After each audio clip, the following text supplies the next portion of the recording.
ಎಲ್ರಿಗೂ ನಮಸ್ಕಾರ. ನಮ್ಮ ಅಡಿಗೆ ಸ್ಟೋರೀಸ್ಗೆ ಸ್ವಾಗತ. ಇವತ್ತಿನ ವಿಡಿಯೋದಲ್ಲಿ ಕೊಕೊನೆಟ್ ಹಲ್ವಾನ ಸಿಂಪಲ್ ಆಗಿ ಯಾವ ರೀತಿಯಲ್ಲಿ ಮಾಡೋದು ಅಂತ ತೋರಿಸ್ತಾ ಇದ್ದೀನಿ. ಮೀಡಿಯಂ ಗಾತ್ರದ ಒಂದು ಕಡಿ ತೆಂಗಿನಕಾಯಿ ಇದ್ದರೆ ಸಾಕು, ಸುಲಭವಾದ ಕೊಕೊನೆಟ್ ಹಲ್ವಾನ ನಾವು ರೆಡಿ ಮಾಡ್ಕೋಬಹುದು. ಮೊದಲಿಗೆ ನಾನಿಲ್ಲಿ ಒಂದು ಕಡಿ ಆಗುವಷ್ಟು ತೆಂಗಿನ ತುರಿನ ಒಂದು ಮಿಕ್ಸಿ ಜಾರ್ಗೆ ಹಾಕೊಳ್ತಾ ಇದ್ದೀನಿ. ನಂತರ ಬೆಲ್ಲನ ಹಾಕ್ಕೊಳ್ತಾ ಇದ್ದೀನಿ. ಕಾಯಿ ಎಷ್ಟು ತೊಗೊಂಡಿದ್ದೀರೋ ಅದರ ಅರ್ಧ ಪ್ರಮಾಣದಷ್ಟು ಬೆಲ್ಲನ ಹಾಕ್ಕೋಬೇಕು. ನಂತರ 2 ಟೇಬಲ್ ಸ್ಪೂನ್ ಆಗುವಷ್ಟು ಅಕ್ಕಿ ಹಿಟ್ಟನ್ನು ಹಾಕ್ಕೊಳ್ತಾ ಇದ್ದೀನಿ. ನಂತರ ರುಚಿಗೆ ತಕ್ಕಷ್ಟು ಉಪ್ಪನ್ನು ಹಾಕ್ಕೊಳ್ತಾ ಇದ್ದೀನಿ. ನಂತರ ಇದನ್ನೆಲ್ಲ ರುಬ್ಕೊಳ್ಳೋದಕ್ಕೆ ಎಷ್ಟು ನೀರು ಬೇಕೋ ಅಷ್ಟನ್ನು ಹಾಕ್ಕೊಂಡು ರುಬ್ಕೊಳ್ತಾ ಇದ್ದೀನಿ. ಇದನ್ನು ನುಣ್ಣಗೆ ರುಬ್ಕೋಬೇಕು, ಎಷ್ಟು ಸಾಧ್ಯನೋ ಅಷ್ಟು ನುಣ್ಣಗೆ ರುಬ್ಕೊಳ್ಳಿ.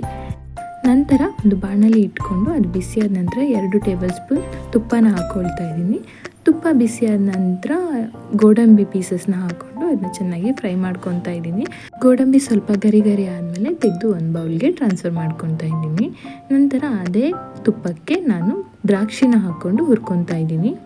ದ್ರಾಕ್ಷಿನೂ ಸಹ ಚೆನ್ನಾಗಿ ಫ್ರೈ ಆಗಬೇಕು. ನಂತರ ನಾನಿಲ್ಲಿ ಪುಡಿ ಮಾಡಿ ಇಟ್ಕೊಂಡಿರುವಂತಹ ಬಾದಾಮಿನ ಹಾಕ್ಕೊಳ್ತಾ ಇದ್ದೀನಿ.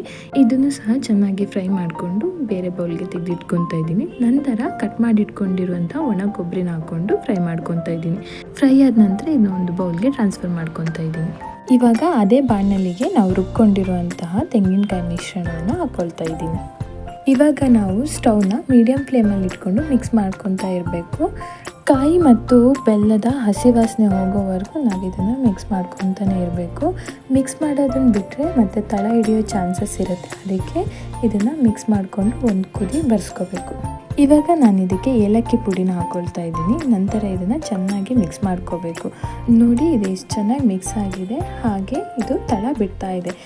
ಇವಾಗ ಇದು ಚೆನ್ನಾಗಿ ಬೆಂದಿದೆ, ಅದಕ್ಕೆ ನಾನು ತುಪ್ಪದಲ್ಲಿ ಏನೆಲ್ಲ ಹುರ್ಕೊಂಡಿದ್ದೀನಿ ಅದನ್ನೆಲ್ಲ ಹಾಕ್ತಾ ಇದ್ದೀನಿ. ಕಾಯಿ, ಗೋಡಂಬಿ, ಬಾದಾಮಿ ಹಾಗೆ ದ್ರಾಕ್ಷಿನ ಇದನ್ನೆಲ್ಲ ಹಾಕ್ಕೊಂಡು ಮಿಕ್ಸ್ ಮಾಡ್ಕೊತಾ ಇದ್ದೀನಿ.